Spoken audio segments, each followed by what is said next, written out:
Coming up on Nebraska Stories, the most loved and hated ref in college basketball. Mixing craft beer with the writing of Cather. Preserving abandoned rural cemeteries. Finding redemption through art. And a musical ode to nature atop a bluff at Chadron State Park.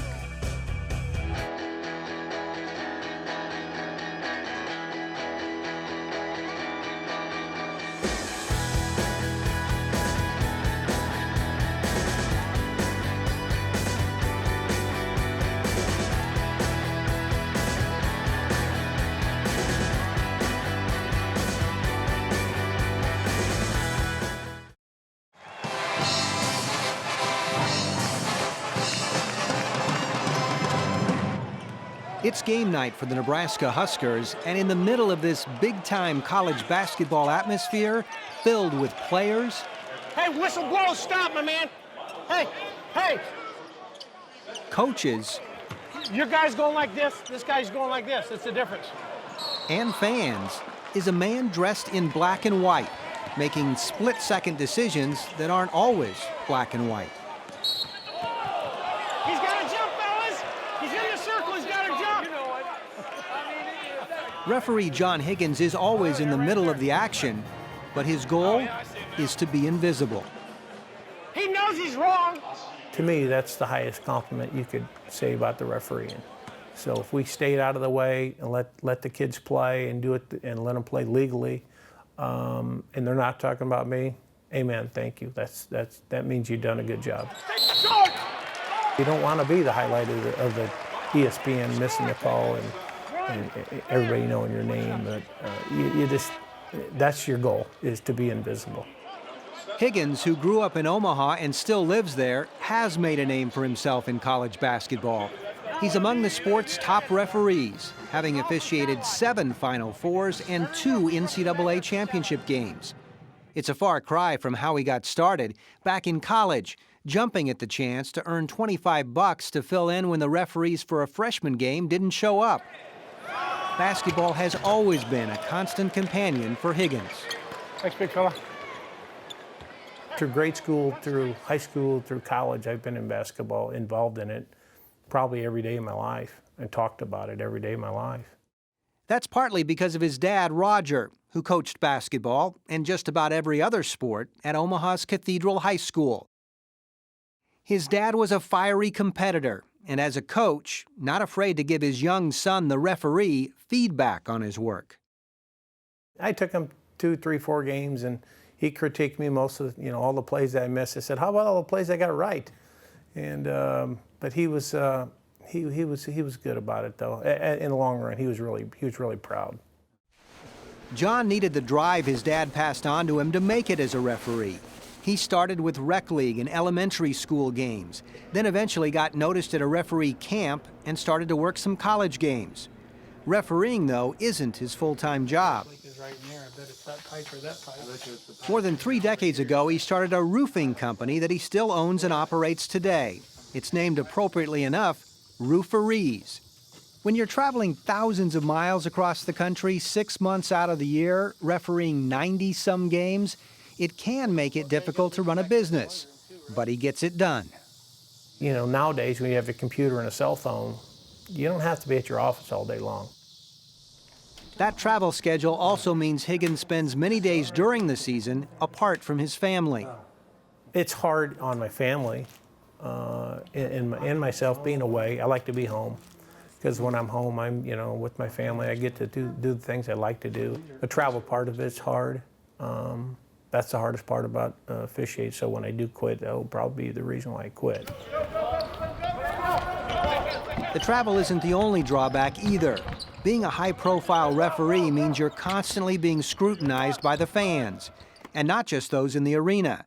Now there's internet chat boards where fans can sound off, and there's even a parody Twitter account someone runs anonymously called John Higgins Hair.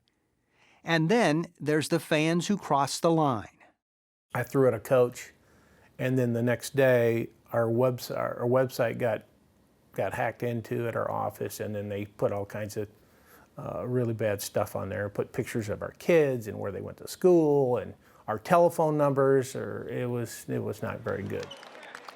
All officials learn to deal with the yelling and screaming, whether it's online or on the court. Higgins says a referee has to have a thick skin, and you can't let the fans affect you. You don't hear that one individual. You hear the whole thing, so it doesn't even, I didn't even think about it anymore. In fact, sometimes you get a rush when you know you're right on plays and they're booing the heck out of you. Did you make a good call when he was sitting on the bench in the number 1 position? Yeah. And while Higgins gets plenty of advice while he's on the court, there's also an underlying respect for the work he's doing. Well, his poise is really good. You can see when an official gets upset. You can see when a guy's nervous or stressed, just like you can see it in a coach. And John's got tremendous poise. Quite frankly, John is one of the best officials in the country. When I go back and think, all right, I remember arguing with him about this call, most times he's right. And he's got a gift and he sees things well, and I think he communicates the game well to players and coaches. But at the end of the day, the great ones, they make the right call most of the time, and John's one of the best in the business in that regard.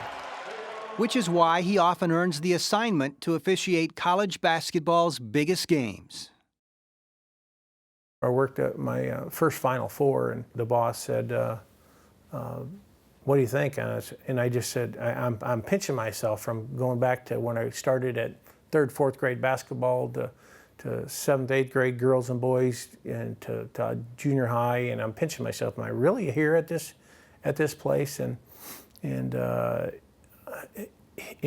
it's kind of a dream come true. And when the dream does end and he walks away from the game, how does this referee, whose goal is to be invisible, want to be remembered? That I did the best I could. I worked as hard as anybody out there in the business, and I was fair.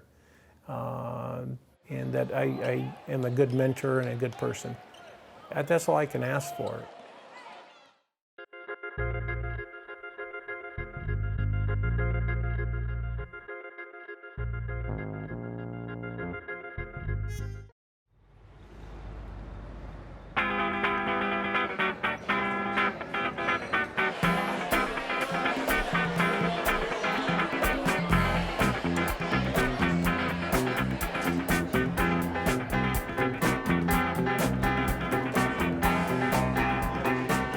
Andy and I were just talking about potential social ideas, and eventually I suggested something like Ohio beers, and he said, what about Opie and beers?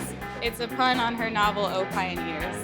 Andy, who spent probably a couple hours trying to get it just right to Photoshop the beer into Cather's hand, which is so funny. And I can't remember what she was holding. It might have been a pen. They're all kind of inside jokes about Willa Cather. So tell me, what does pen to play door mean? So yeah, that was the hardest one. It means gold slipper, right? She has a story called Gold Slipper, so we used your gold button. Well, I think it's a chance for people to sort of get together and to celebrate Cather and, her work in the Letters Project. It's a good way to sort of foster the sense of community. Scholars are fun people too. They enjoy trivia events and drinking beer and getting together to have a good time. We're going to do the raffle in just a few minutes. Okay, the winning number is 304129.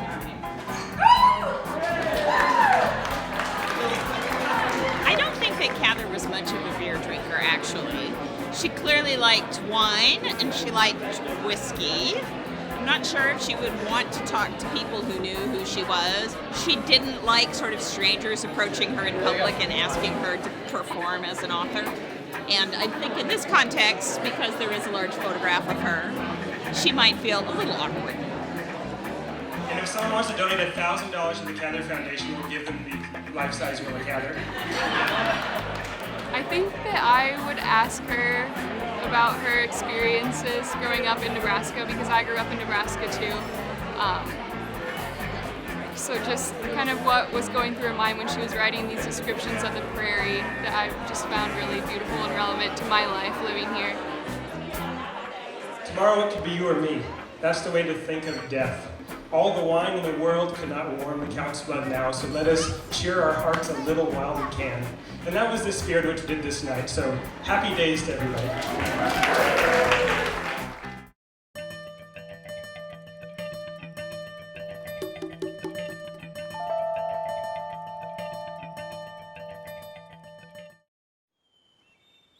One of Polk County's longest unsolved crimes was recently put to rest here, in this quiet country cemetery located just 5 miles west of Stromsburg. In 1945, someone, for some unknown reason, took the headstone of an 8-month-old infant named Lena Davis. For the next 70 years, Lena's marker would take on a life of its own, and its eventual return exposed a growing issue surrounding many of Nebraska's rural cemeteries. My name is Cindy Drake, and I'm the librarian for the Nebraska History Library located at the Nebraska State Historical Society. And one of my assignments is the Nebraska Statewide Cemetery Registry. Established in 2005 by the Nebraska legislature, the statewide cemetery registry will eventually be a comprehensive database of burial sites across the state. The true intent of the statute was to compile a listing of all the cemeteries, burial grounds, mausoleums, crematoriums located in the state of Nebraska, to give their exact location and who is responsible for them. It's estimated that there are 3,500 burial sites, and of those, only about half are registered. Without a dedicated staff person, Cindy, by default, now manages the registry, along with all the other duties she performs as the state librarian. Since taking on the registry, Cindy has discovered a common concern among the people who've reached out to her. One of the major things that I've learned is the number of abandoned cemeteries that are in this state. And when I say abandoned, I mean all that's left of them are the tombstones. Many rural cemeteries were created by Nebraska's earliest landowners, the pioneer settler. A number of these burial grounds did not have formal cemetery boards, and if there were burial records, they were donated to local libraries or simply lost to time. And what can only be described as a twist of irony, what puts rural cemeteries at the highest risk of disappearing, is encroachment by agriculture. If an abandoned cemetery does not have a fence around it, and that the farmer with their bigger machinery keep encroaching upon the cemetery. The most horror stories that I heard of was years ago about farmers who just removed the tombstones and threw them in a ditch and farmed over the property. This is an experience that is all too familiar with Richard Boston. I wouldn't call it a cemetery at the time. It was an open grassy space that was maybe 80 feet long by 40 feet wide in the center of a cornfield at the time. Though his family homesteaded in Pawnee County, Richard lives in Colorado. It was during a series of visits to the resting place of his ancestors that he witnessed Prairie Star Cemetery's transformation into cropland. Originally, in 1870s, it was 2 acres. And it was down now to, a dozen square yards at the most, maybe the size of 2 automobiles. Christina's headstone was in one of the furrows in a bean field. With the assistance of the county attorney's office and the cooperation of the landowner, the cropland was ceded back to Prairie Star Cemetery. 1 year after the discovery of the cemetery's demise, Prairie Star Cemetery was restored to its original 2-acre footprint. There's no way to put the stones back exactly where they came from, so we're still trying to figure out the best solution for those stones. The other kind of worry is that some people do collect those things, and so we're still a little torn about how to ensure that they're there and don't disappear. There are no local laws in regards to the protection of abandoned cemeteries unless the county governments themselves put it on their books. I have learned throughout the state, with 93 counties, you have possibly sometimes 93 different ways abandoned cemeteries will be taken care of. If abandoned cemeteries have a friend, it's sure to be in pint-sized dynamo Luella Hendrickson. I started on Find a Grave in 2009, and then volunteered to take pictures, and you just put the information of whoever's buried in each cemetery. In 7 years, Luella has documented more than 18,000 graves, working as a volunteer for the Find a Grave website. I do it all year long whenever, even in wintertime, you can get real good pictures in the wintertime. I just enjoy the cemeteries. They're a peaceful place, and those records aren't always going to be there. The stones that are, even in the years that I've been doing this now, they're deteriorating something terrible, a lot of them. I don't want people to be forgotten, whether they're rich or poor, or regardless, their age. There's so many babies. Everyone's important. Including little Lena Davis.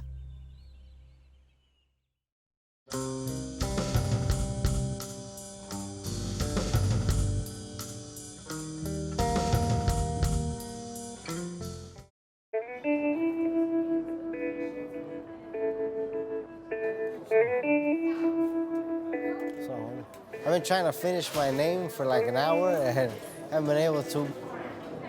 My last show, more people that I didn't know came, and this one, a lot more people that I knew came. Like a lot of my friends and, people from my whole world, they all came out here. Yeah, I used to spend a lot of time down here. We used to go into abandoned buildings, paint on walls like this, but it's changed a bit. I was born in Los Angeles on the east side, and then I grew up there for a while. We moved around a lot, and then around the time I was like 14, going on 15, we moved over here.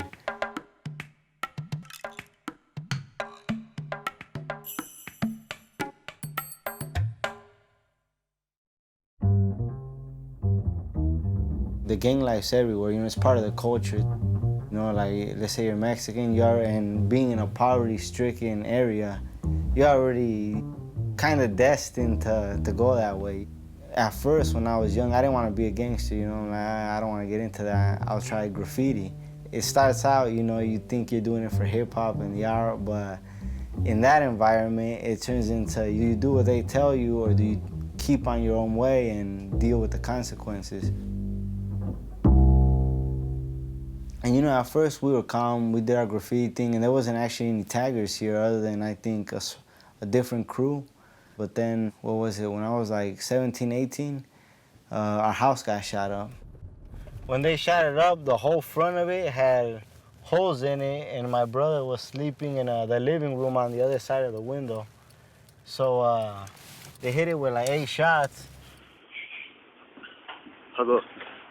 From that day on, our whole mentality got more serious,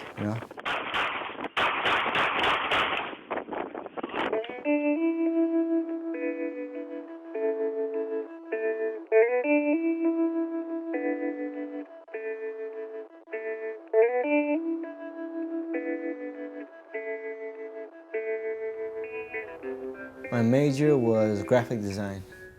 My first art professor, he taught me, was teaching me techniques, and I really enjoyed it. He saw that, I had a will to keep learning and to actually study art, and he encouraged me, he's like, you might have a future in it, you should keep at it, and I did.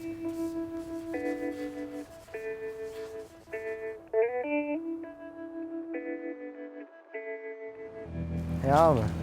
You want to pour water down your invention? You did it. It's broken. It's good. It's smart.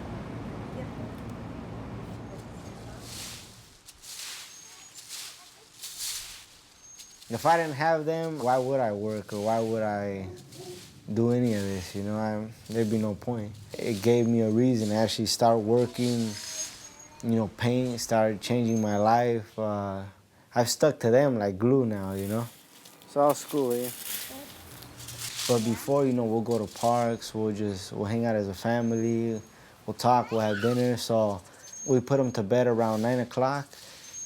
And by the time they're all in bed, then I can start painting.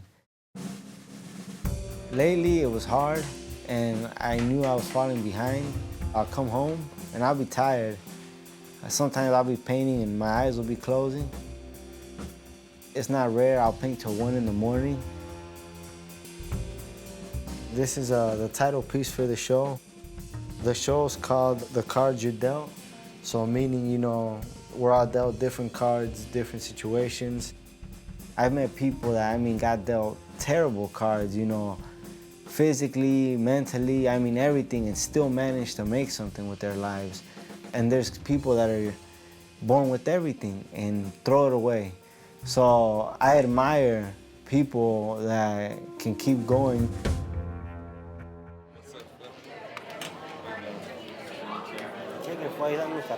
Okay, yeah.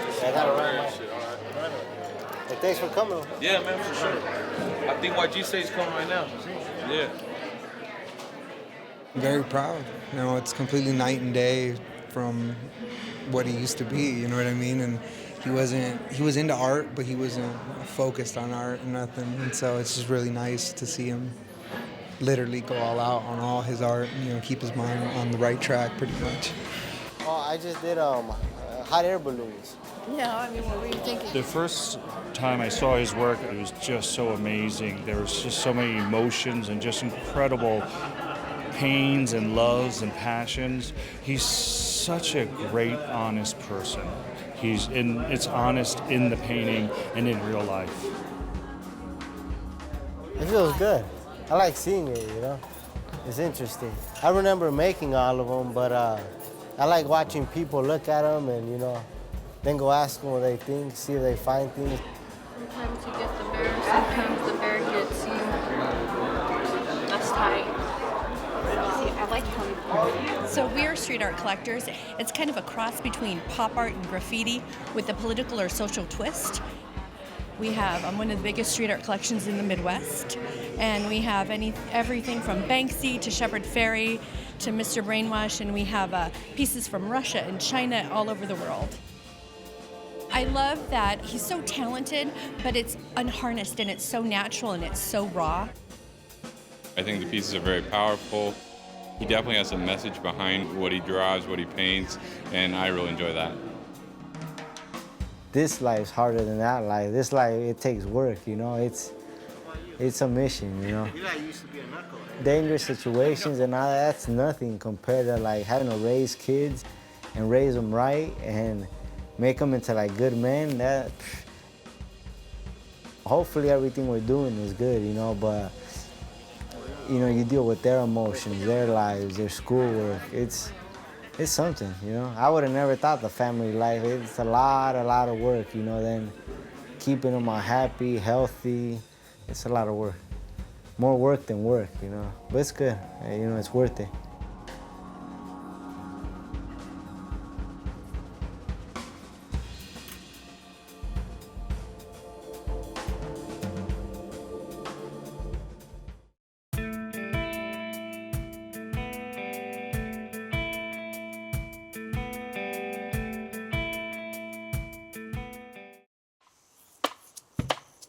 It's hot summer, yeah. We've been waiting for the season to ease our pace. Finally, we've made it to this time of year, filled with love and sweat and cheer. Could you meet me at 11 a.m.? Let's get brunch and maybe we could get it in. Dress ourselves in what feels nice, we'll make it right. Oh, I guess you could say our skin. And then around and round, driving around through the town, trying to get lit. Say we stay lit, trying to get lit. Say we stay lit. trying to get listed. We stay lit, taking turns of filling each other's hearts, each other's parts. You could say we win, win sunshine.